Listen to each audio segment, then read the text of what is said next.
Hello and welcome to another video review. This is Severed Steel for PC, PlayStation 4, PlayStation 5, Xbox One, Xbox Series X and S, and Nintendo Switch.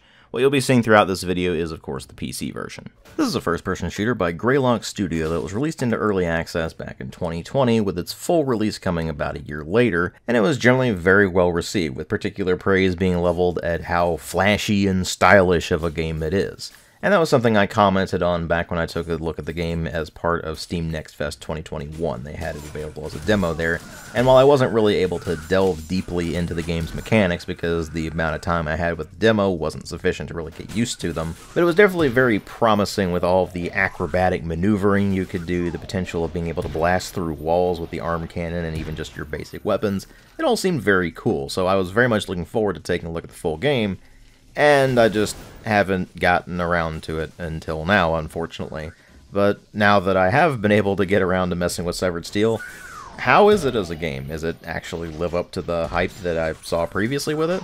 Or did something else entirely happen? Well, let's just go ahead and delve right in and find out. And like always, we'll go ahead and start with presentation. Now, this game runs on Unreal Engine 4, although you probably wouldn't really notice that going through the vast majority of the game, even if you have the visuals cranked up to max, because the only aspects of Unreal Engine 4 that really get used to any perceivable effect are mainly just lighting and particle effects. A lot of the environments just come across as abstract combat arenas for a video game rather than actually seeming like they could be real places, and even when they do attempt to make an environment look like it could be something resembling a real place, it's let down by how flat and undetailed the texture work on all of the environments are, as well as how generic most of the soldiers you're fighting end up looking. The weapons you're using also tend to have very flat textures with some very few exceptions here and there, and while they have clearly attempted to give the game a sort of cyberpunk aesthetic, it doesn't really work out as well as they probably hope it does, because most of what they think makes it look cyberpunk is just the sheer amount of neon lights in all of the environments you're running through. I mean, don't get me wrong, neon lights are a great start, but the game just overwhelms you with them, and when you look at any kind of unified aesthetic beyond that, the game doesn't really have much of one. In fact, the only real standout feature of the visuals is the inclusion of voxel tech. Now, they mainly use this for gameplay purposes, not visual purposes, but the idea there is that the environments and a lot of environmental objects are actually composed of voxels rather than just being general environment objects and planes like you would get in most other games using this engine, and because of the way they've coded all of this, you can destroy large chunks of the environment, which is certainly a cool feature, but that kind of technology comes at a cost, and in not only this game, but pretty much every other game I can think of off the top of my head that includes voxel technology, it always seems to come at the cost of detail, and Severed Steel is really no exception in that regard. So to put this more simply, while the game doesn't take full advantage of Unreal Engine 4, the voxel tech is definitely a nice addition, even though it doesn't really make the game actually look any better. And it does at least take advantage of the particle effect options that something like Unreal Engine 4 gives you, but visually, it doesn't really have all that much of a proper aesthetic going on. They seem to have replaced that with just neon lights and not a whole lot else. And even when you look at what passes for cutscenes in this game, which consists entirely of still images with maybe some very, very slight transitions between them, there's still not much of an aesthetic going on. It's just static images drawn in an art style reminiscent of some graphic novels, and while it looks fine, a lot of it is monochrome, and it doesn't really have all that much detail in it either. There's not really anything that gives you a sense that the developers have actually created a universe for this game to take place in, which in turn makes it pretty much impossible to get invested in any kind of story, setting, or characters that they try to set up with this game, which of course is a situation that's not helped by the actual story and storytelling, but don't worry, we'll get there in a moment. As for the visuals, it's certainly flashy. There's a lot of bright flashing lights and particle flecks flying all over the place. You can blast chunks out of walls, you can send enemies flying, that's all well and good, but it all just tends to bleed together and nothing really stands out as a result. When you move over into sound design, though, things do change a bit. The gun and explosion sounds are alright, some are definitely better than others, but for the most part, they're relatively unremarkable, and in fact, the sound effect that plays whenever you've actually killed an enemy is louder than the gunshots and explosions, which is of course deliberate. They want to make sure that that sound effect is obvious so that you know that you can stop shooting at that enemy and move on to a different one, but it does make combat somewhat less satisfying as a result. Then you move over into the voice acting, which consists entirely of soldiers screaming the same few generic lines over and over and over again, most of which is just long drawn-out expletives. And while I have a feeling they thought that would make the game more viscerally satisfying, it actually just gets kind of annoying after a while. And then of course there's the soundtrack, which is composed entirely of electronic music, and it's generally a pretty solid soundtrack. Problem is that it just sounds like electronic music that you might hear in the background at a club. So while it is certainly solid electronic music that you can groove out to, it doesn't really accomplish the job that a soundtrack is supposed to accomplish. The soundtrack is supposed to accentuate the story and the gameplay, and the music in Severed Steel never really does that. It just sounds like music that was composed and they put it into the game, rather than it being music that was composed specifically for the game. So while it is certainly solid electronic music, it doesn't really contribute much to any kind of atmosphere that Severed Steel is trying to conjure. Thus, when you bring all of the elements of presentation together, you end up with something that's definitely flashy with all of the particle effects and text that pops up on the screen, the physics effects, the voxel effects, and such like that, but unfortunately it just never comes together as one cohesive unit. But of course, what really matter here are the story and the gameplay, and despite this game having sort of story cutscenes in the form of still images that show up with some transitions between them here and there between levels, there is absolutely no text or narration or anything of the sort that accompanies all of these images. So the only thing you get is that you play as this woman who wakes up in a garbage compactor with one of her arms missing below the elbow, roughly, and from there she embarks on what you can assume is a tale of revenge against the people who put her there and took her arm, or something like that. It actually does such a poor job of conveying its story to the player that if you want to know what the story is actually about and who the characters are and such, you actually have to read the text descriptions in the art book. Because even the store page gives you basically nothing. It just says, oh, you play as Steel, a one-armed sharpshooter on a mission of revenge against the corporation Edensys. And look, I get that a lot of first-person shooters and just games in general these days go way too heavy into story, but if you're going to include a story campaign in your game, you have to make sure to, well, actually tell a story. Otherwise, the way you would want to handle that is the way that old-school first-person shooters do it, where maybe there is an intro cutscene to introduce you to the setting and the character that you're playing as, but then from then on out, it's entirely gameplay, rather than what Severed Steel does, where the campaign is actually split into chapters, and there are cutscenes that are supposedly trying to tell the story in between those chapters. But at absolutely no point in the entire game is anything actually explained to the player. Like I said, there's no text, there's no voice acting or anything like that to give you the story, there's no narration.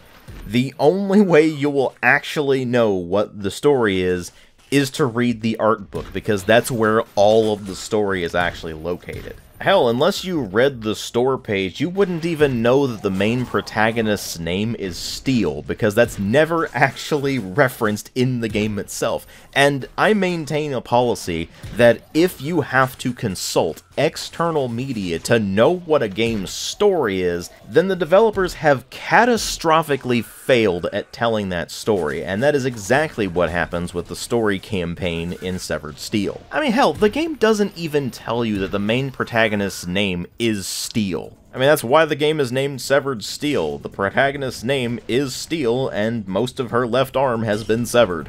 But you know what the really sad part about the story is? Even if you look in the art book and you get the actual information about the setting, who Steel is, who the other characters that are shown in the cutscenes are, and what is actually happening with regards to the story, there's still almost nothing there. This campaign is extremely short, and there's not even a satisfying conclusion to it. You don't get the impression that there's actually going to be any kind of follow-up to it, even though they have said at certain points that they're probably going to do a sequel. And you don't even feel like what you actually did in the game, the actual story that you experienced, actually accomplished anything at all. Instead, what you feel like is that you just played through about 2 hours worth of levels that don't really have all that much or really anything at all to do with one another, with some pretty vague illustrations in between what the game counts as chapters to give you some vague sense that there is a story happening. Oh, and in case you missed what I just said about how long all this is, when I said it was really short, I mean it's incredibly short. It's about 2 hours long. It took me very slightly more than that, and that was probably only because I was playing it on the so-called Severed Steel difficulty, basically the difficulty the game is intended to be played on, and it took me a bit to really get used to the mechanics. Even then, I played through the entire story campaign on its intended difficulty setting, recording the whole thing the entire time, even including the entire credits sequence at the end, and after I got through that, I stopped the recording, looked at the amount of time that took, and it was 2 hours and 10 minutes. And look, in a game with the mechanics Severed Steel has, I'm not looking for it to be Shakespeare here. I'm not looking for incredibly complex drama. Although I have to admit, if they did something like that and did it well, then that would actually be a pretty significant bonus. What I am looking for, however, are for the story mode to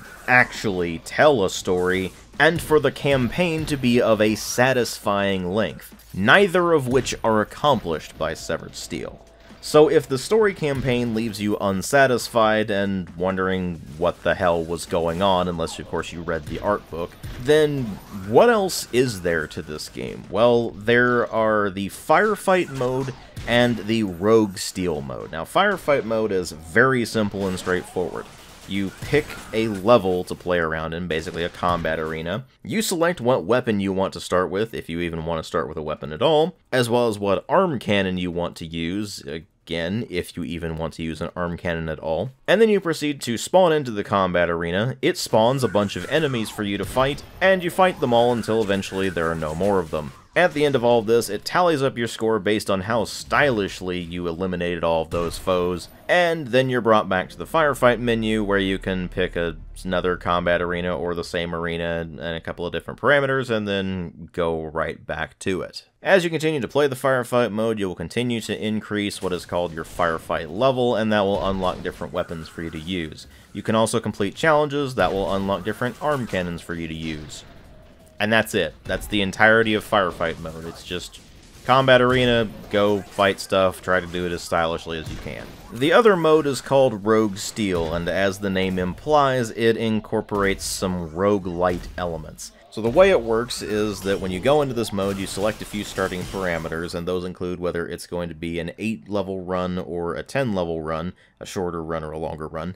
And then it will just randomly pick 8 or 10 levels for you to play through. It might have objectives, it might just be eliminate all enemies in the arena, then move to the next one.